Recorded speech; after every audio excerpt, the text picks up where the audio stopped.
We've gone through resource creation once for our REST API with users. You're going to do it again in this video with tasks. So down below, I have the challenge comments outlining what I'd like you to do. The big picture goal is to set up the task creation endpoint. Now, there's no need to worry about linking a task with a specific user who created it. We'll start to handle all of that when we talk about authentication a bit later in the class. Now down below, there are 3 main steps for getting this done. Step number 1 is to create a separate file for the task model. So we want to break the task model out of Mongoose.js and into a new file in the models directory, similar to what we did with user.js. That file is going to get loaded into index.js, the current file, and it'll get used to actually create the new task. Step 2. You want to set up the endpoint. So we want to set up the new post endpoint. And right here, we want to make sure that when we create the task, we send back things for the success and for the error cases, much like we did with users up above. We hope things go well, but they don't always go well. It's important to be responsible and handle errors correctly. Step number 3, you want to test your work from Postman. Try to create a task using valid data, then try to create a task using invalid data, and make sure you get the correct response depending on the type of data you provided. So that is it for the setup. The process is going to be pretty similar to what we did in the last video. Take some time to knock that out, test your work, and when you're done, come back and click play. How'd that go? Let's work through the process together. Step number 1, we want to create that new file in the models directory for the tasks model. Right here, I'll call that task.js, and we're going to bring the model file over from where it currently lives in mongoose.js. I'm going to take the task, I'll cut it out of this file, and I'll bring it over to the new file.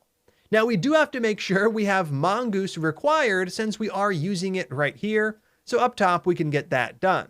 Const mongoose equals, we will call requiring the mongoose library. The last thing we need to do is export task so other files can actually use it. Module.exports, setting it equal to task, which is defined on line 3 up above. So now task.js is complete, and mongoose.js does almost nothing, and this is fine. This is exactly what we want in the file, a single responsibility. Mongoose connects to the database, user.js defines the user model, and task.js defines the task model.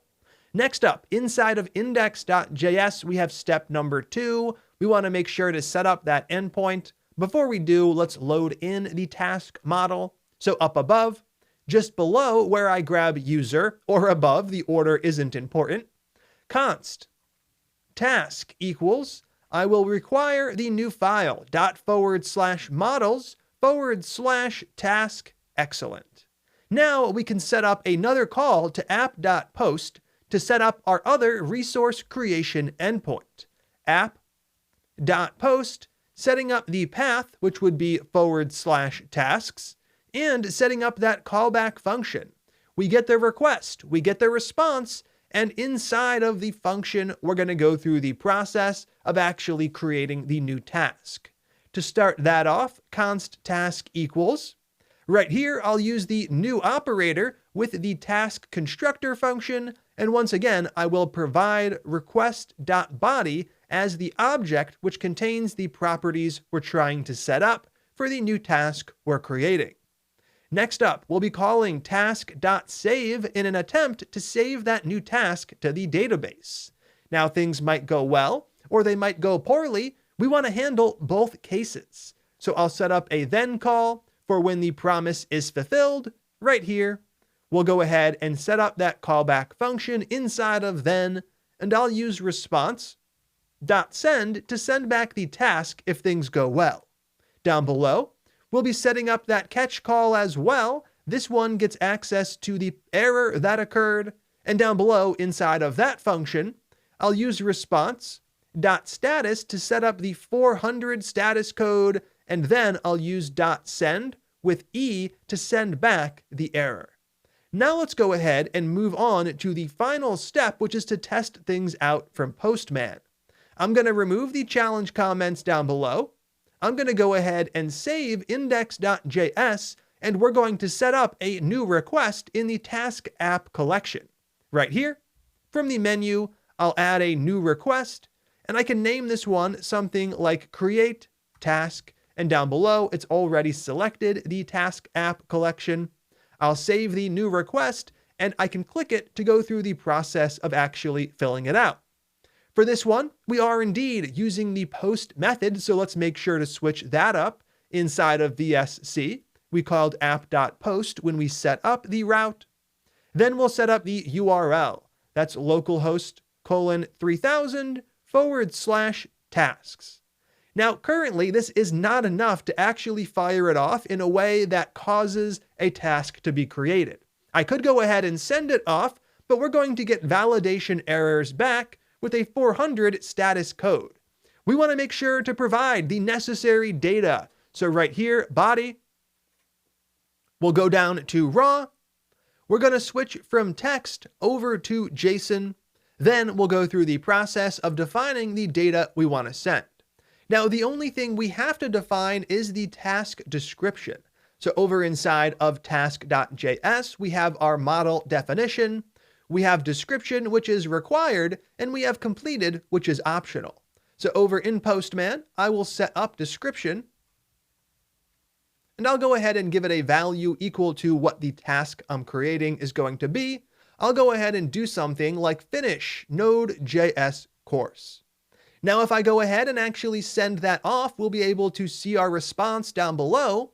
Right here, I am getting the 200 status code, and I am seeing my brand new task created. One thing worth pointing out is that completed has correctly been set to false, which is the default value for that field.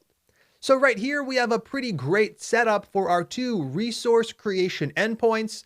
There's just one last thing I want to take a quick moment to talk about, and it's related to the status code we're using when we do create a user or a task.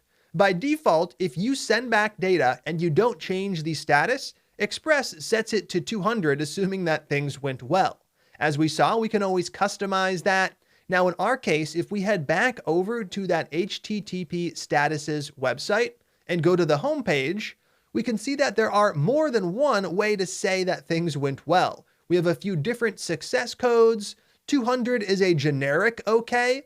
201 signifies that something has been created. So that is a more appropriate status code for our purposes. Now, changing it from a 200 to a 201 isn't going to affect the behavior of the API in any major way, but it's all about providing the most clear information possible. So over inside of index.js, to wrap this up, I can actually add on status calls right here. Response.status, setting it equal to a 201. Then we'll call send to send back the user. And down below, we'll do the same thing for the task. So .status, then chaining on the send call, once again, setting it equal to a 201. Now, if we were to test things out from Postman, we would see that we're still able to create new tasks. The only change is in the status code that's coming back. Now that we have this in place, we have wrapped up our resource creation endpoints for the REST API. We're going to continue on working on the other endpoints in the next video, so let's go ahead and jump into that.